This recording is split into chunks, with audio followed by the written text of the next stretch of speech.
Hi guys, current affairs వీడియోస్కు స్వాగతం సుస్వాగతం.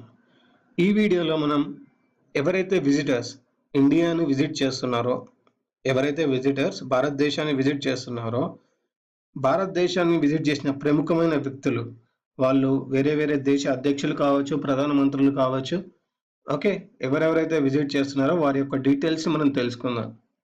First వచ్చేసి ఆంగ్ సాన్ సూకీ భారత పర్యటన. ఆంగ్ సాన్ సూకీ భారత పర్యటన. మయన్మార్ విదేశాంగ మంత్రి ఆంగ్ సాన్ సూకీ భారత పర్యటనలో భాగంగా అక్టోబర్ 19న ప్రధాని నరేంద్ర మోదీతో భేటీ అయ్యారు. ఈ సందర్భంగా విద్యుత్, బ్యాంకింగ్, బీమా రంగాల్లో రెండు దేశాల మధ్య పలు ఒప్పందాలు కుదిరాయి. భద్రత, వాణిజ్యం, ముడి చమురు, సహజ వాయువు, వ్యవసాయం, పునరుత్పాదక ఇంధనం, ఆరోగ్య పరిరక్షణ వంటి అంశాల్లో పరస్పరం అందించుకోవాలని ఇరు దేశాలు నిర్ణయించాయి. సో ఇందులో మనకు ఇంపార్టెంట్ బిట్స్ ఏమేమి అడగచ్చు అంటే, ఫస్ట్, మయన్మార్ విదేశాంగ మంత్రి ఎవరు? ఆంగ్ సాన్ సూకీ. ఈయన ఎప్పుడు భారత్ను పర్యటించారు? అక్టోబర్ 19న. ఎవరితో భేటీ అయ్యారు?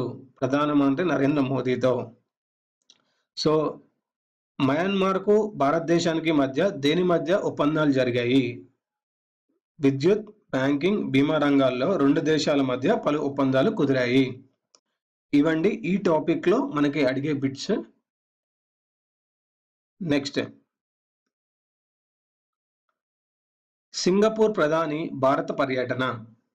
సింగపూర్ ప్రధాని లీ సీన్ లూంగ్ భారత పర్యటనలో భాగంగా ప్రధాని నరేంద్ర మోదీతో అక్టోబర్ 4న ఢిల్లీలో సమావేశమయ్యారు. ఈ భేటీలో వాణిజ్యం, పెట్టుబడులు, రక్షణపై చర్చలు జరిపారు. ఈ సందర్భంగా ఇరు దేశాల మధ్య 3 ఒప్పందాలు కుదిరాయి. ఇందులో వాణిజ్యానికి ఊతమిచ్చే మేధో హక్కుల ఒప్పందం, ఈశాన్య రాష్ట్రాల కోసం గువాహటిలో స్కిల్ డెవలప్మెంట్ సెంటర్ ఏర్పాటు, రాజస్థాన్ ప్రభుత్వ సహకారంతో ఉదయ్పూర్లో centre for excellence for tourism training ఏర్పాటు వంటి అంశాలు ఉన్నాయి. ఓకే, ఇందులో ఇప్పుడు అడిగే బిట్స్ ఏవైతే అడిగే ఛాన్సెస్ ఉంటాయో ఆ బిట్స్ గురించి తెలుసుకుందాం. సింగపూర్ ప్రధానమంత్రి పేరేంటి? లీ సీన్ లూంగ్. సో సింగపూర్ ప్రధాని భారత్ పర్యటనలో భాగంగా ఎవరితో కలిశారు? ప్రధాని నరేంద్ర మోదీతో. ఎక్కడ కలిశారు? ఢిల్లీలో సమావేశమయ్యారు. సింగపూర్కి భారతదేశానికి సింగపూర్ ప్రధానమంత్రి, మన భారతదేశానికి ప్రధానమంత్రి మధ్య జరిగిన ఒప్పందాలు ఏమేంటివి? ఎన్ని ఒప్పందాలు జరిగాయి? అవి ఏంటివి? సో సింగపూర్కి భారతదేశానికి మధ్య 3 ఒప్పందాలు కుదిరాయి. ఒకటి వచ్చేసి వాణిజ్యం, రెండు వచ్చేసి స్కిల్ డెవలప్మెంట్ సెంటర్, మూడోది వచ్చేసి centre for excellence for tourism training. ఈ 3 అండి, ఇవి సింగపూర్కి భారతదేశానికి మధ్యన జరిగిన 3 ఒప్పందాలు. నెక్స్ట్, రిపబ్లిక్ డే వేడుకల చీఫ్ గెస్ట్ గా అబుదాబి యువరాజు. సో వచ్చే ఏడాది జనవరి 26న జరగనున్న రిపబ్లిక్ డే వేడుకలకు ముఖ్య అతిథిగా అబుదాబి రాకుమారుడు Sheikh Mohammed bin Zayed Al Nahyan రానున్నారు. గణతంత్ర దినోత్సవ వేడుకలకు ముఖ్య అతిథిగా హాజరు కావాలన్న భారత్ ఆహ్వాన్ని జాయెద్ అంగీకరించారు. పాకిస్తాన్తో ఉద్రిక్తలు చోటు చేసుకుంటున్న ప్రస్తుత పరిస్థితుల్లో భారత ప్రభుత్వం వ్యూహాత్మకంగా యుఏఈ యువరాజును ముఖ్య అతిథిగా ఆహ్వానించింది.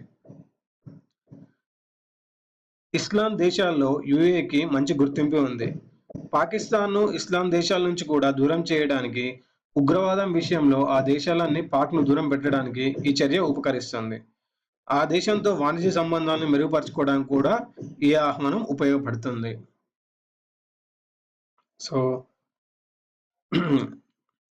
సో ఇందులో అడిగే క్వశ్చన్స్ ఏమేంటి అంటే, రిపబ్లిక్ డే వేడుకలకు చీఫ్ గెస్ట్ గా ఎవరు రానున్నారు? అబుదాబి యువరాజు. సో అబుదాబి యువరాజు పేరేంటి? Sheikh Mohammed bin Zayed. ఇవ్వండి అడిగే క్వశ్చన్స్. ఈ వీడియో మీకు నచ్చినట్టయితే లైక్ చేయండి, సబ్స్క్రైబ్ చేయండి, షేర్ చేయండి. వచ్చే వీడియోలో మరికొన్ని కరెంట్ అఫైర్స్తో కలుద్దాం.